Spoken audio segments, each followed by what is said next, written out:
The 80-year-old billionaire was on a date with a dancer, and I was hiding in the window across the street watching through my scope. But the moment I looked at the dancer, my heartbeat shot up to 101. I quickly turned away, because the old man was my real target. I forced myself to calm down, and when my heartbeat dropped to 65, I pulled the trigger with full confidence. But the woman suddenly moved, and she blocked the fatal shot. I tried to aim again, but the bodyguard pulled the curtains and locked onto my position. I couldn't hesitate anymore, so I broke down the sniper rifle and packed it fast. I cleaned every trace, put on my helmet, and rushed downstairs to my motorcycle. I sped off and brushed past the arriving police. Luckily, I had planned everything, so I took hidden paths and kept dumping my gear along the way. I tossed the backpack with the gun parts into a garbage truck, and when I was sure no one was trailing me, I abandoned the motorcycle by the road and threw my helmet into the river under a bridge. Then I headed to a convenience store, because I needed to get rid of the gunpowder smell. I threw my clothes into the trash, washed every inch of my skin, even shaved my beard clean. Then I changed into tourist clothes and sprayed perfume at the sink to cover my scent. After that, I rushed to the airport, because I knew the police would lock down the road soon.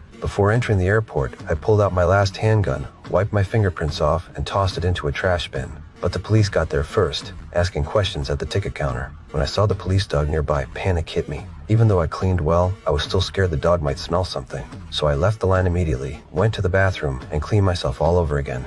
This was life and death. I couldn't take risks. Then I used a fake ID to buy a ticket for another flight. But while waiting, I got a call from my boss. The mission was too important, and failure meant the employer would erase me, so I would be hunted next. I hung up, removed the SIM card, and smashed the phone under my foot. No one could track me now. On the plane, I stayed alert, watching everyone around me. Soon I noticed a man staring at me, so I changed my escape route immediately. When we landed, I booked a transfer flight and he followed me again, same flight. That was the moment I knew the danger was real, but we couldn't make a move in the airport, so I changed my ticket again and checked into the airport hotel. I ordered room service, not because I was hungry, but because I needed tools to protect myself. After the waiter left, I locked the door, balanced the glass on the door handle, and placed a metal tray under it. If anyone tried to open the door, the noise would wake me. I kept the dinner knife beside me and slept on the sofa all night. Luckily, nothing happened. The next morning, I checked the hallway, saw nothing strange, and continued my escape. I finally arrived at my destination, got into my pre-prepared car, but I still didn't dare drive home.